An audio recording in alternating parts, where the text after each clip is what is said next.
ये बुक उनके लिए है जो जल्द से जल्द पैसा कमाकर कामयाबी हासिल करना चाहते हैं। ये बुक मॉर्गन हाउसल ने लिखी है जो एक इन्वेस्टर और ऑथर है। कई बार हम देखते हैं कुछ लोग कम पैसा होने के बावजूद भी लॉन्ग टर्म में मिलियनर बन जाते हैं और कुछ लोग ज्यादा पैसा होने पर भी वहीं के वहीं रहते हैं। आप जो इस टाइम पैसों के लेकर डिसीजन लेंगे वो आपके कुछ सालों बाद फाइनेंशियल स्टेटस पर असर डालेंगे। ये बुक पर्सनल फाइनेंस पर फोकस करती है। वीडियो में आगे बढ़ने से पहले वीडियो लाइक करना मत भूलिएगा। चलिए शुरू करते हैं। इस वीडियो में हम पैसे से रिलेटेड लेसन के बारे में बात करेंगे जो आपको सोचने पर मजबूर कर देंगे, इसलिए वीडियो पूरी देखिएगा। Lesson 1, the greatest show on earth. जब ऑथर कॉलेज में पढ़ते थे तब वो पैसा कमाने के लिए जॉब करते थे। वो एक महंगा होटल था जो लॉस एंजल्स में था। वहाँ अक्सर एक गेस्ट आता था जो किसी कंपनी में टेक्नोलॉजी एग्जीक्यूटिव था। उस यंग मिलियनर ने कई सारी टेक कंपनीज को स्टार्ट किया था और बाद में उन्हें बेच दिया था। वो लड़का पैसों के मामले में काफी अनलकी था। वो जहाँ भी जाता था अपने साथ नोटों की गड्डी रखता था। जिससे भी बात करता था उसे वो पैसे दिखाता था। वो लड़का एक दिन होटल में एक लैम्प से टकरा गया। उसके बाद जब होटल के मैनेजर ने कहा कि लैम्प की कीमत $500 है तो उसने तमाशा किया। उसने अपनी जेब से $5000 निकाले और मैनेजर के मुंह पर फेंक कर मारे और कहा कि दोबारा अपनी शक्ल मत दिखाना। ये एक सच्ची कहानी है। उस लड़के ने जो भी कमाया था कुछ सालों में वो सब उड़ा दिया। इससे पता चलता है कि पैसे से आप सब कुछ खरीद सकते हैं लेकिन अच्छा व्यवहार और अच्छी आदतें नहीं खरीद सकते। दूसरी स्टोरी की बात करें तो एक रोनाल्ड रीड नाम का दरवान था। वो छोटे से गांव में पढ़ा था और अपनी फैमिली का ऐसा पहला इंसान था जिसने हाई स्कूल तक पढ़ाई की हुई थी। वो रोज स्कूल पहुंचने के लिए लोगों से लिफ्ट लेकर जाता था। उसने 25 साल तक एक गैस स्टेशन पर गाड़ियां रिपेयर करने का काम किया था। 38 साल की उम्र में उन्होंने एक बेडरूम का घर लिया और $12,000 में घर लेकर पूरी जिंदगी वहीं गुजारी। उनकी शादी हुई लेकिन कोई बच्चा नहीं हुआ था। 2014 की बात है जब रोनाल्ड 92 साल के थे। उनके पास $8 मिलियन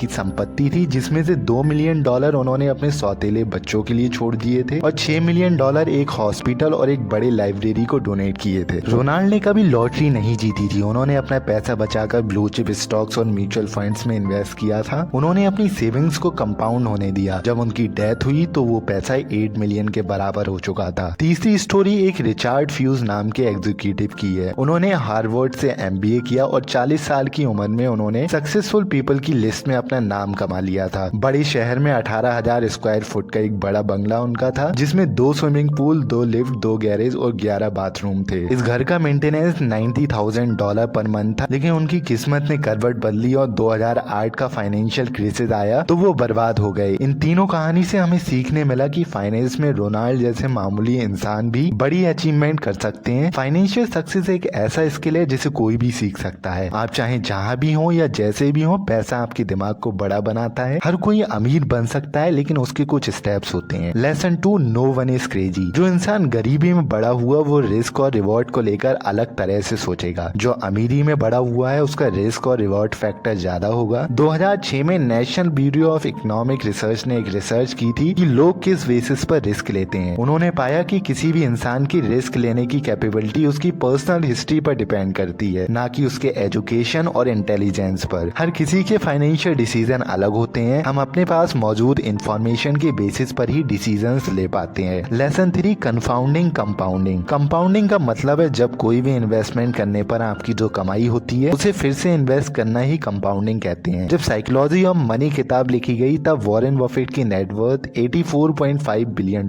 थी और जिसमें से $81.5 बिलियन उनके 65वें जन्मदिन के बाद आई थी। वॉरेन बफेट ने 10 साल की उम्र से ही इन्वेस्टिंग करना शुरू कर दिया था। अगर वो 30 साल की उम्र में इन्वेस्टिंग करना शुरू करते तो जरूरी नहीं उन्हें वही सेम रिटर्न मिलते। फिर उनके पास $84.5 बिलियन की जगह सिर्फ $11.9 बिलियन ही होते क्योंकि उन्हें कंपाउंडिंग के लिए इतना टाइम नहीं मिलता। अगर कंपाउंडिंग के बारे में आपको ब्रीफ में जानना है तो कमेंट सेक्शन में जरूर बताइएगा। वॉरेन बफेट इसलिए सक्सेसफुल नहीं थे क्योंकि वो सफल इन्वेस्टर थे। वो इसलिए सक्सेसफुल थे वो लंबे टाइम के लिए अच्छे इन्वेस्टमेंट करते रहे। Lesson 4, freedom. वेल्थ की सबसे अच्छी फॉर्म वो होती है जिसमें आप जो करना चाहें वो कर सकें। एक यूनिवर्सिटी में एक साइकोलॉजिस्ट ने रिसर्च की ऐसी कौन सी चीज है जो लोगों को असली खुशी देती है। अपनी रिसर्च में उन्हें पता चला एक चीज जो सबकी कॉमन है वो होती है अपनी लाइफ के ऊपर पूरा कंट्रोल होना। खुश रहने के लिए आपको अच्छी सैलरी, बड़ा घर और अच्छी जॉब होना इम्पोर्टेंट है। जब आप कोई ऐसा काम करते हैं जो आप नहीं करना चाहते हैं तो आप उस काम से नफरत करने लगते हैं। लेकिन अगर आप अपना मनपसंद काम ऐसे वातावरण में करते रहें जहाँ आपका कंट्रोल हो तो आप खुश रहते हैं। Lesson 5, reasonable rational. आप कोई रोबोट नहीं है, एक इंसान है, इसलिए आपसे गलतियां होना